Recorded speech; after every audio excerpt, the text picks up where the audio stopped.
Say hi to the class. Hi. All right. Well, as you can see, I'm out today.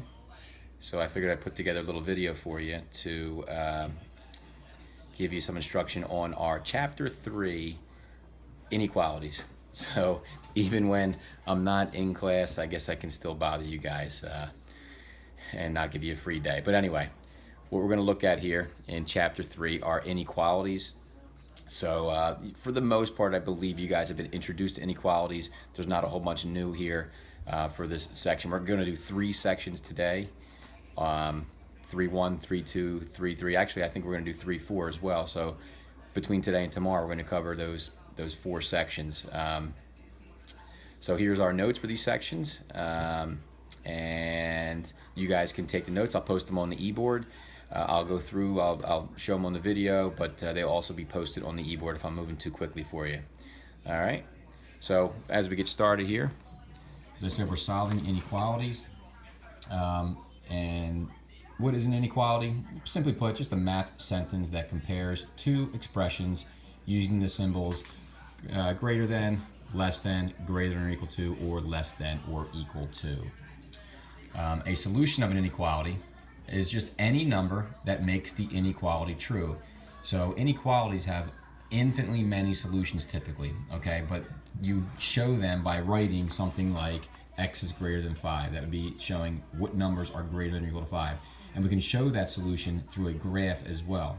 So if x can be greater than, I'm sorry, not equal to, but just greater than 5, we can draw our graph. We put 5 in the middle, make sure our number line's correct, and we have our open circle, which we'll talk about in a second, and showing all the solutions that are greater than 5.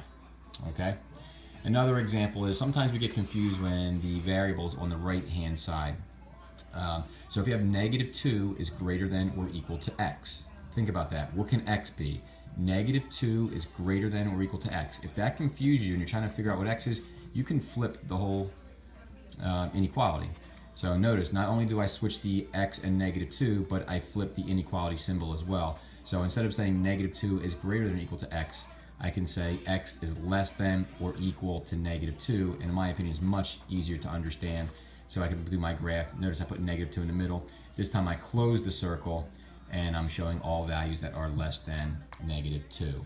Okay? So yes, you can, if that gets you confused and you're trying to read this, we can flip them around. Just make sure you flip the inequality symbol. And what I kind of tell myself is it's closed towards x, so it's closed towards x. It's open towards negative 2, so it's open towards negative 2. That tells me that I did that properly.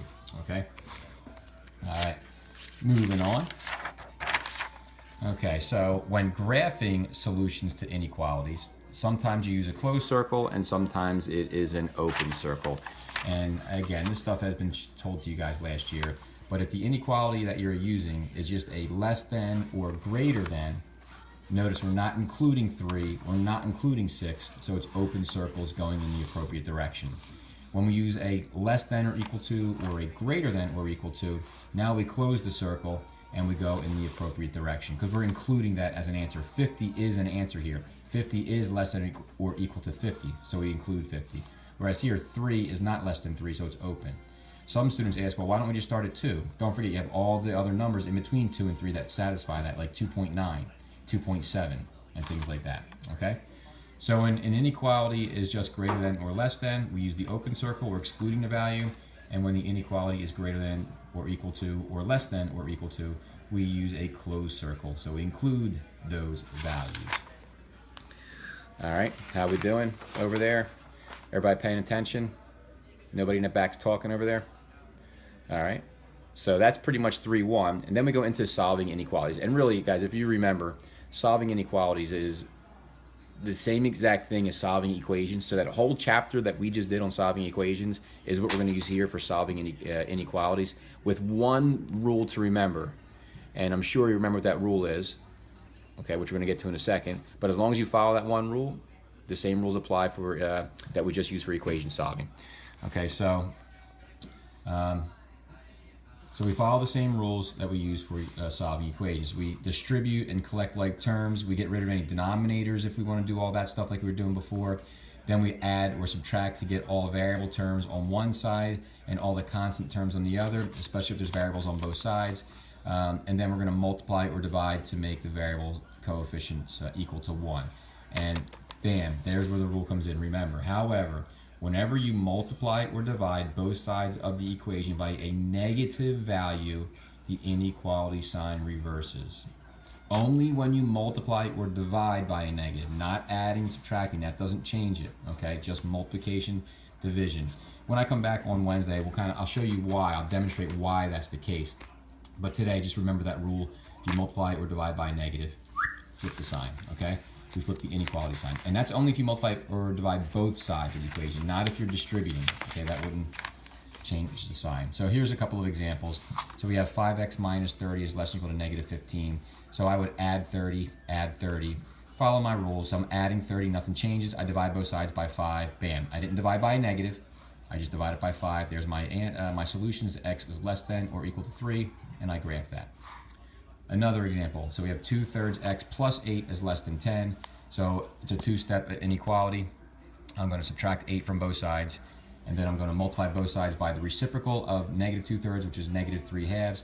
Now in this case, I multiplied by a negative value. My inequality sign, which started as a less than, now becomes a greater than. X is greater than negative 3. Okay, and I would go ahead and graph that solution. All right, and again, you can see there in green, since you multiply both sides by a negative, the inequality sign reverses. All right, that little be careful down there, let's see what that says. Be careful, you only switch the inequality sign if you are multiplying or dividing both sides by a negative value. Okay, where you don't want to make the mistake of switching the sign is something like this example where you distribute negative 2 here into this side. Okay, and then we're going to go ahead and combine like terms. Just because I'm distributing negative 2 in, I wouldn't flip the sign. Only it's when I'm trying to make the coefficient 1. So then I combine like terms here. I get negative 5t minus 4 is greater than or equal to 1. Add 4 to both sides. Negative 5t is greater than or equal to 5. Then I divide by negative 5. Bam, flips. So t becomes less than or equal to negative 1. And you can pick any value that's less than or equal to negative 1, plug it into the original problem, and it should hold this one true. That's what makes it a solution. Okay?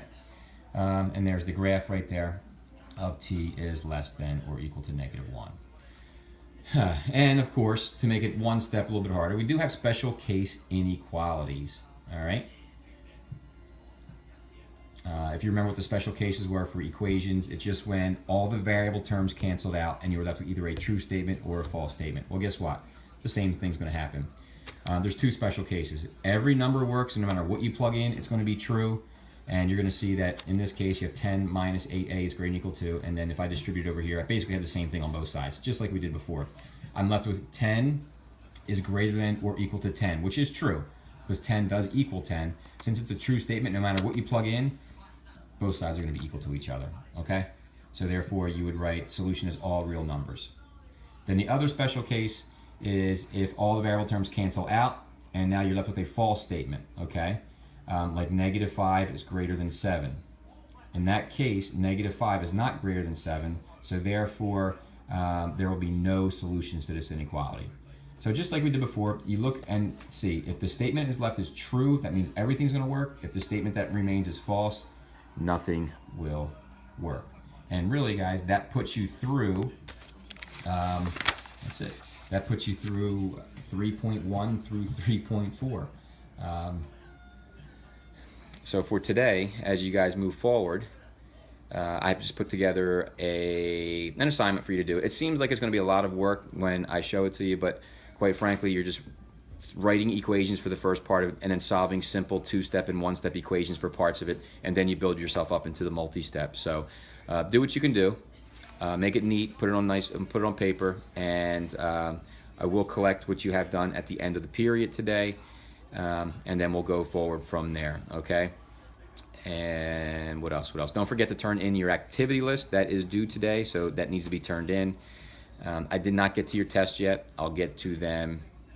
They're still at school, so I'm not going to get to them today. I'll try to get to them tomorrow during the day and get them back to you for Wednesday, for Thursday. All right. All right. Stay good. Listen to Miss Allison Drini, and see you guys in a day.